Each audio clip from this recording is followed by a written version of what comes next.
अस्सलाम वालेकुम dear viewers, उम्मीद करता हूँ आप सब खैरियत से होंगे। ये वीडियो पिछले वीडियो की कंटिन्यूएशन है और इस वीडियो में और इस लेक्चर में हम लोग डिस्कस करेंगे 3 पॉइंट्स को कि इटली में रेनेसेंस कैसे आया और फिर इंग्लैंड में रेनेसेंस कैसे आया। उसके बाद हम इस एज से रिलेटेबल जॉनरास को, फॉर्म्स ऑफ लिटरेचर को डिस्कस करेंगे। सो डियर व्यूअर्स, आइए स्टार्ट लेते हैं। सबसे पहले जो है कौन से फैक्टर्स थे जिसकी वजह से इटली में रेनेसेंस आया था, वो था ह्यूमनिज्म, जो कि पेट्रार्क ने फाउंड किया था। सो पेट्रार्क ने जब ह्यूमनिज्म को फाउंड किया, सो आप समझ सकते हो कि रिलीजन से हट के अभी साइंस की तरफ लोग आ गए, आर्ट की तरफ आ गए, ह्यूमनिटी की तरफ आ गए, इंसानों को एक्सप्लोर करने के लिहाज से आ गए, बाकी एक्सप्लोरेशन करने के लिहाज से लोग आगे आगे थे। सो ह्यूमनिज्म जो फलसफा था वो था moving away from religious perspectives towards individualism. So ये फलसफा बहुत ही ज़्यादा प्रमोट होता है और तमाम के तमाम जितने भी लिटरेरी फिगर्स थे वो ह्यूमनिज्म को फॉलो करते हैं और उनके वर्क्स में इन चीज़ों की रिफ्लेक्शन मिलती है, either in the forms of paintings, either in the forms of their dramas, either in the forms of their sonnets whatsoever. और दूसरा जो हमारे पास पॉइंट है जिसकी वजह से इटली में रेनेसेंस आया था वो था रिवाइवल ऑफ एंशियंट टेक्स्ट। वो हमने पहले भी डिस्कस किया कि कैसे ग्रीक्स और रोमन्स के एंशियंट क्लासिकल वर्क्स को इन्होंने फिर से रिवाइव किया, इन्होंने फिर से उन आइडियाज को इमिटेट करके अपने वर्क्स भी उसी तरह के प्रोड्यूस करना शुरू किए। सो डियर व्यूअर्स, जो मास्टरपीसेस थे इवन बिफोर क्राइस्ट जो प्रोड्यूस हुए थे, जैसे प्लेटो की रिपब्लिक थी, सोक्रेटिस के डायलॉग्स थे प्लेटो के रिपब्लिक में ही, और इसी तरह होमर की इलियड एंड ओडिसी थी, और इसी तरह वर्जिल की एनीड थी। इस तरह के जो बहुत ही फेमस मास्टरपीसेस क्लासिकल वर्क्स थे, इन्होंने उन्हीं का वर्क्स को जो है अपने वर्क्स में रिफ्लेक्ट किया है, उनके फिलोसफीज को, उनके व्यूज को, ख्यालात को, उनके इतने ज़बरदस्त कंसेप्ट को इन्होंने फिर से अपने वर्क्स में रिवाइव किया। तो हम कह सकते हैं इस वजह से भी इटली में रेनेसेंस आता है, शऊर आता है एक हिसाब से। और तीसरा जो हमारे पास मेजर पॉइंट है वो है प्रिंटिंग प्रेस की इन्वेंशन। ये जर्मनी में इन्वेंट होता है, जोहान्स गटनबर्ग जो है इसको इन्वेंट करता है 1453 में। और इसकी इन्वेंशन के बाद क्या होता है, ये यूरोप में भी जो है प्रिंटिंग प्रेस इंट्रोड्यूस हो जाता है, तो इटली में भी आ जाता है।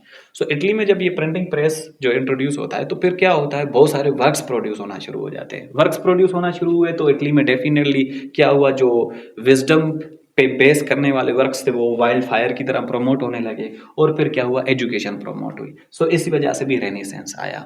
जो ओल्ड क्लासिकल वर्क्स थे उनको भी रीप्रिंट किया गया। इवन जो वर्क्स थे ट्रोजन वार के ऊपर जो वर्क्स थे, जैसे कि हमारे पास यही होमर का इलियड एंड ओडिसी है। सो इस तरह के बहुत सारे एंशियंट वर्क्स को भी फिर से क्या किया गया, रीप्रिंट किया गया डियर व्यूअर्स। फिर हमारे पास है रोमन लेगेसी या एंटिकिटी। और रोमन एम्पायर का जो मेन एपी सेंटर था वो क्या था, वो रोम था, मतलब इटली था। इटली का जो कैपिटल रोम है। सो रोमन एम्पायर पूरी की पूरी दुनिया में फैली हुई थी, लेकिन उसका मेन थ्रोन जो था, किंगडम जो था, वो इटली ही था। उनकी लेगेसी भी बहुत सारी थी, मतलब उनकी एंटिकिटीज देखा जाए, उनकी बहुत ज़्यादा हेरिडिटी वो छोड़ के गए थे।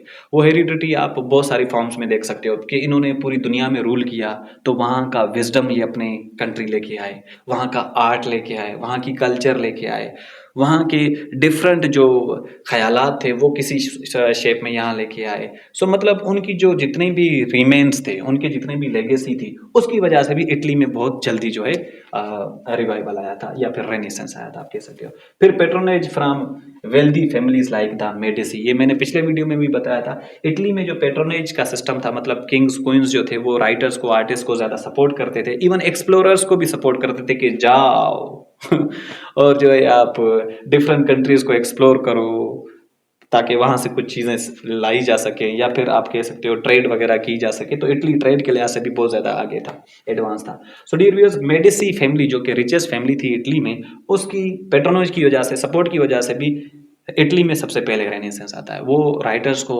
ऑथर्स को और पोइट्स को, सोनेटियर्स को बहुत ज़्यादा प्रमोट करते हैं, उनको फाइनेंशियली सपोर्ट करते हैं। फिर जो हमारे पास नेक्स्ट पॉइंट है द फॉल ऑफ कंस्टेंटिनोपल, जो बिजेंटीन एम्पायर में फॉल हुआ था। तो वहाँ के जितने कंस्टेंटिनोपल से बिलोंग करने वाले फिलोसोफर्स थे वो इटली इधर उधर चले जाते हैं, तो उस वजह से भी रेनेसेंस इटली में भी, कुछ लोग इटली भी चले जाते हैं, वहाँ के फिलोसोफर्स यहाँ आते हैं, तो उनके ख्यालात की वजह से भी इटली में जल्दी से क्या आता है, रेनेसेंस आती है। फिर हमारे पास ब्लैक डेथ, हमने पहले भी डिस्कस किया, इसकी वजह से इकोनॉमिक शिफ्ट आता है। ब्लैक डेथ इटली में भी होता है, बहुत सारे यूरोपियन कंट्रीज में फैलता है, जिसकी वजह से, लेकिन ये पहले सबसे पहले आता कहाँ से, एक बंदा जो कि ब्लैक डेथ का शिकार होता है वो आर्मीनिया से आता है, वो इंग्लैंड में आता है, तो इस वजह से इंग्लैंड में ये बीमारी फैलती है। लेकिन फिर ये बीमारी फैलते फैलते पूरे के पूरे यूरोप में फैलती है, लिहाजा कंट्रीज़ टू कंट्रीज़ ये बीमारी बहुत ही ज़्यादा स्प्रेड हो जाती है। सो इस वजह से इकोनॉमिक शिफ्ट भी आता है। इकोनॉमिक शिफ्ट मतलब कि लोग बहुत ज़्यादा मर गए, पॉपुलेशन कम हो गई, सो बहुत सारी वेल्थ थी, तो लोग वो जो कम लोग बच गए थे उनके पास बहुत सारा धन दौलत लक्ष्मी आ गई। सो डियर व्यूअर्स, हम कह सकते हैं कि इन फैक्टर्स की वजह से क्या हुआ, इटली में रेनेसेंस आया। लेकिन इसमें इटली में कुछ ऐसे ज़बरदस्त आर्टिस्ट भी थे, सोनेटियर्स भी थे और ऐसे ज़बरदस्त ऑथर्स भी थे जिनकी वजह से इटली में सबसे पहले रेनेसेंस आता है। वो कौन है, अगली स्लाइड में हम देख लेते हैं। सो डियर व्यूअर्स, जैसा कि हम लोगों ने पहले भी डिस्कस किया, जो सबसे मेजर जो लिटरेरी फिगर है वो है फ्रांसिस्को पेट्रार्क। फ्रांसिस्को पेट्रार्क का कंट्रीब्यूशन सिर्फ इटली तक लिमिटेड नहीं है, बाकी यूरोपियन कंट्रीज़ में भी इसकी नॉलेज और इसके सोनेट के जो स्ट्रक्चर्स होते हैं वो प्रमोट होते हैं। इंग्लैंड में भी जो है थॉमस वायाट और जो है अर्ल ऑफ सरे, जिसको हेनरी होवार्ड कहते हैं, उन्होंने भी जो है पेट्रार्कन सोनेट को वहाँ पे इंट्रोड्यूस किया था मिलके टोटल्स मिससेलेनी में। सो डियर व्यूअर्स, इसी के पेट्रार्कन सोनेट के स्टाइल पे जो है इंग्लैंड में सोनेट्स प्रोड्यूस होना शुरू हुए थे। लेकिन इंग्लिश सोनेट का भी एक इफ्तिताह हुआ, इंट्रोडक्शन हुआ, फिर बहुत सारे लोग पेट्रार्कन सोनेट की बेस पे जो है सोनेट्स लिखते थे इस स्टाइल पे, और बहुत सारे जो है इंग्लिश जो शेक्सपियरियन सोनेट स्टाइल भी कहा जाता है उस पर भी लिखते थे। फिर स्पेंसरियन जो है एक सोनेट आ गया जो एडमंड स्पेंसर ने खुद इंट्रोड्यूस किया। सो इनके इस थोड़े से स्लाइट डिफरेंसेस हैं इनकी राइम स्कीम में। जैसे कि जब हम जो है फ्रांसिस्को पेट्रार्क की बात करते हैं तो इसने जो सोनेट इंट्रोड्यूस किया था वो था combination of Octave and sestet. Octave mean 8 lines stanza. पहला स्टेंजा 8 लाइनों का होता था और दूसरा स्टेंजा 6 लाइनों का होता था। 6 लाइन को सेस्टेट स्टेंजा कहते हैं। सो इनके कम्बिनेशन को पेट्रार्कन सोनेट कहते हैं। और इसकी राइम स्कीम थी ABBA CD सो ये था पेट्रार्कन सोनेट का राइम स्कीम और उसका स्टाइल।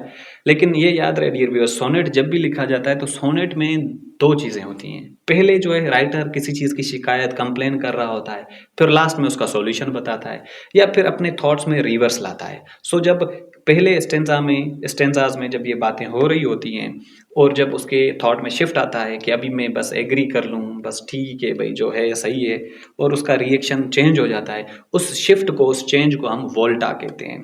सो इसके सोनेट का जो सिस्टम था ऑक्टेव प्लस सेस्टेट, लेकिन शेक्सपियरियन जो था उसमें 3 क्वार्टरेंस होते हैं, 4 लाइनों वाले स्टेंजास क्वार्टरेन कहते हैं, जिसको टेट्रा भी कहते हैं मेरे ख्याल से। सो उसके बाद फिर जो चौथा स्टेंजा है वो कपलेट है, 2 लाइनों वाला स्टेंजा। ठीक है। सो ये कम्बिनेशन शेक्सपियरियन सोनेट की है और उसकी जो आप कहें राइम स्कीम है वो है AB CD EF GG। ये शेक्सपियरियन के सोनेट की राइम स्कीम हो गई और इसकी तो मैंने आप लोगों को पहले बताया। सो डियर व्यूअर्स, इसके वर्क्स की वजह से और ह्यूमनिज्म को इंट्रोड्यूस करने की वजह से, रिलीजन को साइड पे करने की वजह से और नया कंसेप्ट, नई फिलोसॉफी लाने की वजह से ये बंदा हाईली कंट्रीब्यूट करता है रेनेसेंस को लाने में। दूसरा है हमारे पास दांतेज एलिगोरी, और ये भी बहुत ज़बरदस्त राइटर है। पता है आप लोगों को, चॉसर भी इनसे इन्फ्लुएंस होके जाके उसने कैंटरबरी टेल्स लिखा था और इसने बाकी कुछ वर्क्स भी लिखे थे, इनसे जो है वो होके इन्फ्लुएंस होके। ये चॉसर का ये सारे चॉसर के कंटेम्पोररीज भी हैं। चॉसर पैदा हुआ था 1340 में, 1340 में, और मर गया था 1400 में। तो ये भी उसी एज से बिलोंग करने वाले हैं देखा जाए तो, दांते को छोड़ के। दांते के वर्क्स तो थे ना जी। दांतेस एलिगोरी जिसको डिवाइन कॉमेडी भी कहते हैं, जबरदस्त मास्टरपीस है और ये एलिगोरिकल वर्क है। एलिगोरी में आप लोगों को आगे जाके इनके टर्म्स जब पढ़ाऊंगा तो समझा दूंगा। जियोवानी बोकेशो, उसने जो है लिखा था द डी कैमरून। ये भी एक जबरदस्त किस्म का मास्टरपीस वर्क है जिसमें ह्यूमन एक्सपीरियंसेस को एक्सप्लोर किया जाता है या हाईलाइट किया जाता है। फिर हमारे पास निकोलो, तो इनके वर्क्स की वजह से ह्यूमन एक्सपीरियंसेस को रिफ्लेक्ट करना, ह्यूमन एक्सपीरियंसेस की बात करना, और फिर जो है एक हिसाब से इसके वर्क की वजह से, दांतेस एलिगोरी की वजह से, जो इटालियन वर्नाक्यूलर लैंग्वेज थी, आम लोगों की लैंग्वेज थी, उसने उसको एक लिटरेरी लैंग्वेज की स्टेज पे लाके खड़ा कर दिया। तो मतलब आप कह सकते हो आम लोगों की जाने वाली जो यूज़ की जाने वाली लैंग्वेज है उसको आप लिटरेरी लैंग्वेज बनाते हो। तो मतलब लोग जो थे, आम लोग थे, वो भी इसके वर्क्स को आराम से समझते थे और इटालियन जो लिटरेचर था वो आम लोगों में भी प्रमोट हुआ, तो लोग बहुत ज़्यादा शऊर वाले होते गए। सो हमारे पास निकोलो मैकियावेली भाई बहुत ही ज़्यादा रैशनलिस्ट कह सकते हो। या इस बंदे को आप कह सकते हो कि निकोलो मैकियावेली एक हिसाब से अपॉर्चुनिस्ट, एक्सप्लॉइटेटर या मैनिपुलिस्ट बंदा था। ये बंदा हाईली पॉलिटिकल माइंडेड था। तो इसने जो है प्रिंसेस जो होते थे, स्पेन से बिलोंग करता था ये जो है प्रिंसेस को एक हिसाब से समझाने के लिए कि आप अपनी हुकूमत को सस्टेन कैसे रख सकते हो, मतलब हमेशा रहे आपकी किंगडमशिप में, आपके प्रिंसडम में जो है कभी तसाद ना हो, कन्फ्लिक्ट ना हो, वार्स ना हो, तो आप क्या ट्रिक्स अप्लाई कर सकते हैं। तो इसने एक छोटा सा बुकलेट लिखा था द प्रिंस में इसने जो है बताया है कि प्रिंसेस को गाइडलाइंस दिया, ये उनकी गाइडेंस बुक है एक हिसाब से कि आप अपनी प्रिंसडम को कैसे कंटिन्यू रख सकते हैं।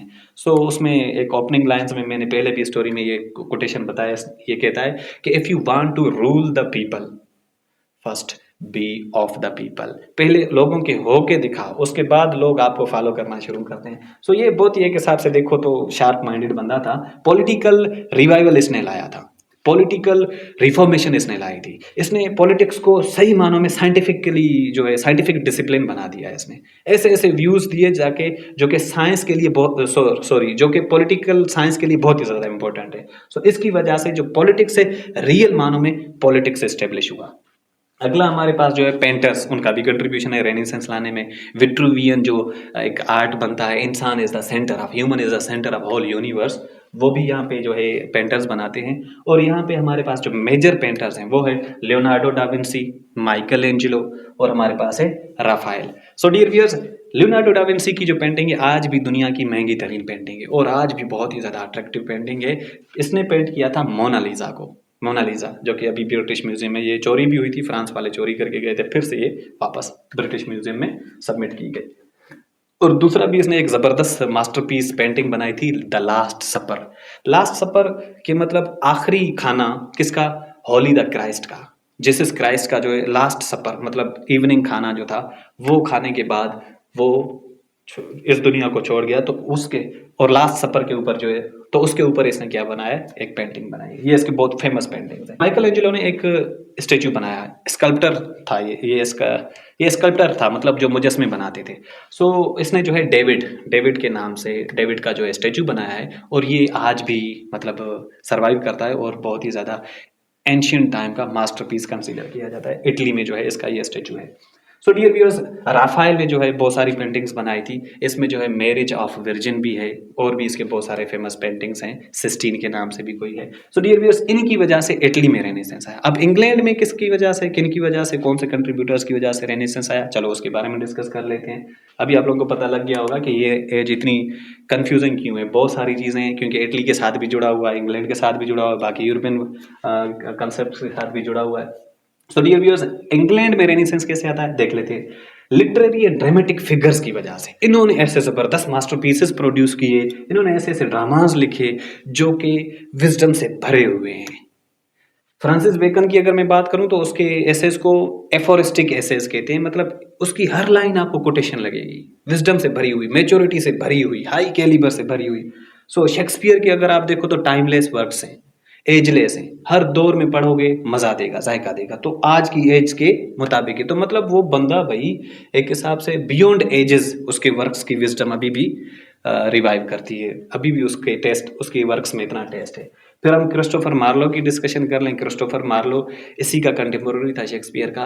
कहते थे कि अगर क्रिस्टोफर मार्लो को शूट ना किया जाता, असासिनेट ना किया जाता, तो ये शेक्सपियर से ज़्यादा मास्टरपीसेस प्रोड्यूस करता और उसके जो ड्रामाज हैं वो शेक्सपियर से और ज़्यादा टेस्टी है। सो डियर व्यूअर्स, हमारे पास विलियम शेक्सपियर है जो कि ग्लोब थिएटर से मुंसलिक था, उसके ड्रामाज इसी में परफॉर्म किए जाते थे। क्रिस्टोफर मार्लो है, बेन जॉनसन है, एडमंड स्पेंसर है, फिलिप सिडनी है, जॉन डन है, जॉन मिल्टन है एंड थॉमस मोर। इस एज के फेमस लिटरेरी फिगर्स हैं जिनकी वजह से, जिनके ख्यालात की वजह से, जिनके वर्क्स की वजह से रेनेसेंस फैला पूरे इंग्लैंड में। अगला हमारे पास है scientific introduction. Dear viewers, scientific introduction Francis Bacon इसके लिए बहुत ही ज़्यादा एसोसिएट किया जाता है, क्योंकि इसने साइंटिफिक मेथड इंट्रोड्यूस किया था, इंडक्टिव मेथड, और इंडक्टिव मेथड की वजह से साइंटिफिक फील्ड और ज़्यादा स्ट्रॉन्ग हो गई। सो साइंस भी जो है प्रमोट हुआ इनकी वजह से, फ्रांसिस बेकन की वजह से, और बाकी भी साइंटिफिक डिस्कवरीज हुई हैं जो कि हम आगे जाके शायद डिस्कस करें, नहीं तो फिर मैं आप लोगों को बता देता हूँ। साइंस में इसी एज में जो है गैलीलियो ने टेलीस्कोप डिस्कवर किया, कोपरनिकस ने हेलियोसेंट्रिक जो है मॉडल पेश किया था। सो इस वजह से भी, और एक्सप्लोरेशंस भी हुई थी बहुत सारी। सो मेडिसिन में भी, क्योंकि ब्लैक डेथ आई थी तो मेडिसिन इन्होंने बहुत ज़्यादा एडवांसमेंट आई थी मेडिसिन में, ताकि इस बीमारी के साथ डील किया जाए। सो इस वजह से भी हम कह सकते हैं कि साइंटिफिक इन्वेंशन या इन डिस्कवरीज की वजह से इंग्लैंड में एक हिसाब से रेनेसेंस आया। अगला हमारे पास है लिटरेरी इनोवेशन। लिटरेरी इनोवेशन में थॉमस वायाट है, हमारे पास हेनरी होवर्ड है जिसको अर्ल ऑफ सरे कहते हैं। सो इसने क्या किया, पेट्रार्कन सोनेट इंट्रोड्यूस किया था इंग्लैंड में, एक नया स्टाइल इंट्रोड्यूस किया था इन्होंने। फिर इसमें क्या कहते हैं, अर्ल ऑफ सरे ने, हेनरी होवार्ड ने एक ब्लैंक वर्स को भी इंट्रोड्यूस किया था, और उसने जो है इंग्लिश सोनेट को भी इंट्रोड्यूस किया था। तो एक नया इनोवेटिव फॉर्म ऑफ लिटरेचर था, जिसकी वजह से कहा जाता है कि इनोवेशन, लिटरेरी इनोवेशन भी हुई थी, और इन लिटरेरी इनोवेशंस की वजह से डिफरेंट तरीकों से वर्क्स प्रोड्यूस हुए। तो इसका भी एक कंट्रीब्यूशन है रेनेसेंस लाने में। अगला है हमारे पास मोनार्क्स एंड पेट्रन्स। पहले भी हमने डिस्कस किया कि जैसे कि मेडिसी फैमिली थी, इटालियन राइटर्स को, पेंटर्स को जो है वो सपोर्ट करती थी फाइनेंशियली, ताकि वो वर्क्स प्रोड्यूस करें।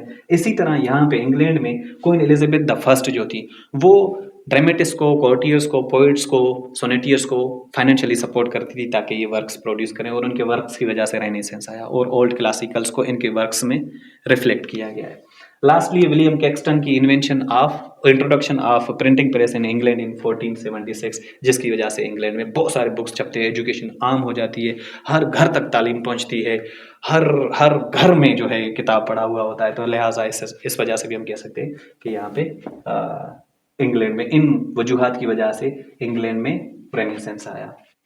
सो dear viewers, forms and genres of English literature, हम सिर्फ इस एज की बात कर रहे हैं, पूरी लिटरेचर की नहीं। पूरी लिटरेचर बहुत ज़्यादा बड़ी है और हम पहुंच भी नहीं पाएंगे। आज की वीडियो में हम सिर्फ इस एज के लास्ट पॉइंट है ये अभी, फॉर्म्स ऑफ इंग्लिश लिटरेचर, उसके बाद हम इस वीडियो को वाइड अप करते हैं।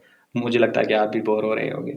सो सोनेट जो है इसका सबसे बहुत ही ज़्यादा जाना माना जो है फॉर्म ऑफ लिटरेचर था, जो कि इस एज में बहुत ज़्यादा प्रोड्यूस हुआ। हमारे पास विलियम शेक्सपियर है जिसने 154 सोनेट्स लिखे थे।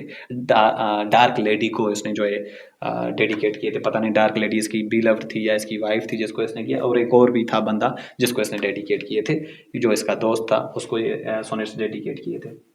और फिर जो है सोनेट्स बाकी जो है राइटर्स ने भी लिखे थे, लेकिन पहले हम इसको जो है डिस्कस कर लेते हैं शेक्सपियर को, उसके बाद फिर हम बाकियों को डिस्कस करते हैं। सो इसने लिखे, इसके बाद वायाट और जो है अर्ल ऑफ सरे ने टोटल्स मिसलेनी में 1557 में कलेक्शन ऑफ सोनेट्स और पेट्रार्कन सोनेट को इंट्रोड्यूस किया था इंग्लैंड में। उनकी राइम स्कीम ABBA,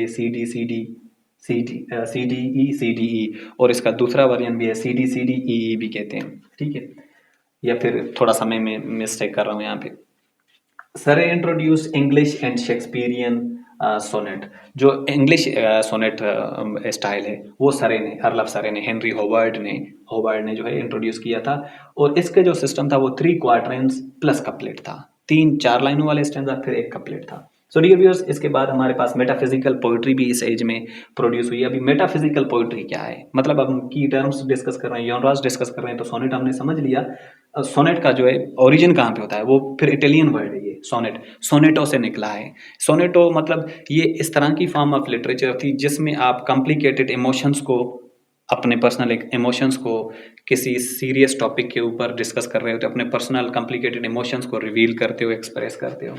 सो डियर व्यूअर्स, इसके बाद हमारे पास मेटाफिजिकल पोइट्री, वो भी इसी से बिलोंग करती है, क्योंकि इसको रेनेसेंस एज में कंट्रीब्यूट जो है कंसीडर किया जाता है, इसको कैरोलिन पीरियड को भी और जेकोबियन पीरियड को भी, एलिजाबेथ के बाद जेकोबियन पीरियड, और फिर किंग जेम्स और इवन किंग चार्ल्स को भी इसी में ऐड किया जाता है। सो मेटाफिजिकल पोइट्री जो प्रोड्यूस होती है जेकोबियन पीरियड में और कैरोलिन पीरियड में, उसमें जो है जॉन डन, जो कि father of metaphysical poetry. Metaphysical poetry है क्या? मेटाफिजिकल पोइट्री ऐसी थी जो बियॉन्ड फिजिक्स थी, और बियॉन्ड फिजिक्स, फिजिक्स किस चीज़ को स्टडी करता है? मैटर को स्टडी करता है। मैटर मतलब ऑब्जेक्ट्स को, जो भी चीज़ें हमें नज़र आ रही हैं, कॉन्क्रीट चीज़ें, जैसे कि आपको ये एलईडी नज़र आ रही है, मैं नज़र आ रहा हूँ, दीवार वगैरह जो भी चीज़ें नज़र आ रही हैं, ये सारे के सारे कॉन्क्रीट चीज़ें जो कि हम टच कर सकते हैं, जिसको हम देख सकते हैं। सो इस तरह से बियॉन्ड जो व्यूज़ होंगे वो मेटाफिजिकल व्यूज़ होंगे। सो इन्होंने मेटाफिजिकल पोइट्री ऐसी लिखी कि तमाम की तमाम पोइट्स इन्हीं चीज़ों को अपनी पोइट्री में जो है इस्तेमाल करते थे। चाँद के ऊपर शायरी हो गई, जो है फूलों के ऊपर शायरी हो गई, लेकिन ये जो है उन चीज़ों का, उन क्रिएचर्स का यूज़ करता था जो कि बियॉन्ड लिमिट हो, बियॉन्ड माइंड भी परसीव ना कर सके। सो एक ऐसे मेटाफर्स यूज़ करते थे ये जॉन डन वाले या जो मेटाफिजिकल पोइट्स थे, जो कि अंडरस्टैंडेबल नहीं थे, कंप्रीहेंसिबल नहीं थे, मतलब आप जिनको परसीव नहीं कर सकते, या जो आप कह सकते हो आपके माइंड से बियॉन्ड है, फिजिक्स से बियॉन्ड है, मेटा है। सो इस तरह की पोइट्री प्रोड्यूस हुई। सो ये कंपेरिजन करता था अपनी जो है महबूबा को एक ऐसी चीज़ के साथ कि दरख्त से कोई ऐसी, मतलब कि वो निकल आए, इंसान पैदा हो उसके रूट से, दरख्त की रूट्स में से। तो मतलब ऐसी ऐसी बातें जो कि आपकी सोच से भी परे हों। तो मेटाफिजिकल पोइट्री हो गई। सो डियर व्यूअर्स, हमारे पास इस एज का जो अगला हमारे पास पॉइंट, फॉर्म ऑफ लिटरेचर जो था, वो था एपिक या नैरेटिव पोइट्री। नैरेटिव पोइट्री क्या होती है? जो आप नरेट करते जाते हो, स्टोरी किसी को बताते जा रहे हो, तो नरेट करते रहे होते हो अपने पर्सनल एक्सपीरियंस, जो आपने कुछ देखा हो। इन नैरेटिव स्टोरी के लिहाज से रॉबर्ट ब्राउनिंग बहुत मशहूर है, उसके ड्रामेटिक मोनोलॉग, जिसमें वो खुद ही कुछ नरेट कर रहा होता है अपने पर्सनल स्टोरी के बारे में। सो एपिक्स बहुत ज़्यादा इस एज में प्रोड्यूस हुए हैं। एक एडमंड स्पेंसर की हमारे पास द फेरी क्वीन है, जो कि एक एलिगोरी है। एलिगोरी क्या चीज़ है? एलिगोरी, वैसे टर्म्स तो आगे एक्सप्लेन करूंगा, लेकिन फिर भी बता देता हूँ। एलिगोरी एक ऐसा वर्क होता है जिसमें सरफेस मीनिंग आपको कुछ और दिखेगा, लेकिन उसका हिडन मीनिंग होता है, वही इंपॉर्टेंट मीनिंग होता है, और वो जो आपको नजर नहीं आ रहा होता। सो उसको हम एलिगोरी कहते हैं। ये 1590 में प्रोड्यूस है। फिर मिल्टन्स की पैराडाइज लॉस्ट, ये भी बहुत बड़ी एपिक है। ये 1667 में प्रोड्यूस है। अब आप कहेंगे ये तो 1667 में प्रोड्यूस हुआ है, रेनेसेंस तो टोटल 1660 तक है, उसके बाद रेस्टोरेशन है। लेकिन इसको भी लेट रेनेसेंस कहते हैं, क्योंकि ये स्टार्ट तो उसने रेनेसेंस में ही लिया था। इतना बड़ी एपिक लिखी है तो कई साल लगे होंगे उसमें, तो उसके बाद ये पब्लिश लेटली हुई थी। सो लेकिन ये बिलोंग करता था रेनेसेंस से, और मिल्टन भी तो रेनेसेंस से बिलोंग करता था। सिडनीज आर्केडिया, जो कि पास्टोरल रोमांस है। पास्टोरल रोमांस क्या होते हैं? पास्टोरल्स वो वर्क्स होते हैं जिनमें आप शिफर्ड, गडरिया के बारे में बात करते हो, या शिफर्डेज जो फीमेल गडरिया होती है उनके बारे में बात कर रहे होते। सो ये वर्क है जो आर्केडिया, ये जो है उस शिफर्ड और शिफर्डेस के लव के दरमियान, लव और उनके एडवेंचर्स के बारे में है। सो इस वजह से भी इसको पास्टोरल रोमांस कहते हैं। अगला हमारे पास इस एज में जो फॉर्म ऑफ लिटरेचर प्रोड्यूस होता है, prose and essays development. Prose हमारे पास भाई फ्रांसिस बेकन पहले नंबर पे है, जो कि फादर ऑफ इंग्लिश एसेज भी है डियर व्यूअर्स। इसके एसेज बहुत ज़बरदस्त एसेज हैं, आप पढ़ के देखना। और इसने एक और वर्क, दूसरे वर्क्स भी प्रोड्यूस किए। नोवम ऑर्गेनम है, एडवांसमेंट ऑफ लर्निंग है, and the authorise version of 1611, जो कि जेम्स की बाइबल कंसीडर की जाती है। ये भी प्रोज वर्क था। लेकिन जब हम बात उसकी फ्रांसिस बेकन की करते हैं तो उसके पास एसेज हैं, नोवम ऑर्गेनम है, एटलांटिस भी उसने लिखा था, और उसके अलावा उसने जो है एडवांसमेंट ऑफ लर्निंग भी है। उसके साइंटिफिक वर्क्स भी हैं, और एसेज इसके लिटरेचर के मास्टरपीसेस हैं। सो 1611 में जो ऑथोराइज वर्जन ऑफ बाइबल था, जिसको जेम्स बाइबल भी कहते हैं, ये स्कॉलर्स को, बहुत सारे स्कॉलर्स को इसने इकट्ठा किया था, और बाइबल जो है फिर से जो है इसने क्या किया, एक रिवाइज्ड वर्जन राइट डाउन करवाया था। लास्ट जो हमारे पास है ड्रामा। हालांकि मैंने बहुत नाइंसाफी की है, ड्रामा को पीक पे रखना चाहिए था। ड्रामा इस एज का पीक पॉइंट है डियर व्यूअर्स, और ड्रामा की वजह से ये गोल्डन एज कहलाती है। और इस एज के जो ड्रामाज है, इसको एज ऑफ ड्रामा भी कह सकते हो आप। शेक्सपियर इसके लिहाज से मशहूर है, और यूनिवर्सिटी विट्स कौन थे भाई? यूनिवर्सिटी विट्स हमारे पास 6 बंदे थे। क्रिस्टोफर मार्लो, और Thomas Nashe, Thomas Lodge, Thomas Kyd, और इसके अलावा जॉन लिली, जॉर्ज पीले, मेरे ख्याल से पूरे हो गए। सो डियर व्यूअर्स, इनको यूनिवर्सिटी विट्स क्यों कहा जाता था? ये वो ड्रामेटिस्ट थे जो कि ऑक्सफोर्ड के और कैम्ब्रिज के स्टूडेंट्स थे, या उनसे इनका रिलेशन था, बिलोंग करते थे। और विट्स क्यों? क्योंकि विट्टी लोग थे, चालाक लोग थे, मतलब वाइज लोग थे। इनके ड्रामाज मास्टरपीसेस हैं। शेक्सपियर के ड्रामाज 37 ड्रामाज इसने लिखे हैं, जिसमें ट्रेजिडीज भी हैं, कॉमेडीज भी हैं, और इनका मिक्सचर ट्रेजी कॉमेडीज, जिसको रोमांसेस भी कहते हैं, वो भी हैं, ट्रेजिडीज और कॉमेडीज भी हैं। So dear viewers, Christopher Marlowe के कौन कौन से फेमस वर्क्स हैं? हम लोगों ने ड्रामा समझ लिया। ड्रामा है क्या चीज़? बाय द वे, सॉरी, हम पॉइंट से हट रहे हैं। ड्रामा एक ऐसा वर्क होता है जो कि परफॉर्म किया जाता है स्टेज पे। सो इस तरह के वर्क्स जो कि स्टेज पे परफॉर्म किए जा सकें, डायलॉग फॉर्म में राइट किए जाएं, उनको ड्रामास कहते हैं। सो डियर व्यूअर्स, मेरे ख्याल से हमारे स्लाइड्स यहाँ पे एंड होते हैं, और इसके जनरास और फॉर्म्स भी खत्म हो गए। सो अगले वीडियो में हम डिस्कस करेंगे इस एज के फेमस राइटर्स को और इस एज के, मतलब फेमस राइटर्स मतलब हर चीज़, सोनेटियर्स, ड्रामेटिस्ट्स, एपिक राइटर्स एटसेट्रा। और इसके अलावा हम लोग फिर इसके प्रोज राइटर्स भी देखेंगे और इस एज के की टर्म्स भी देखेंगे, फीचर्स भी देखेंगे, वो नेक्स्ट वीडियो में।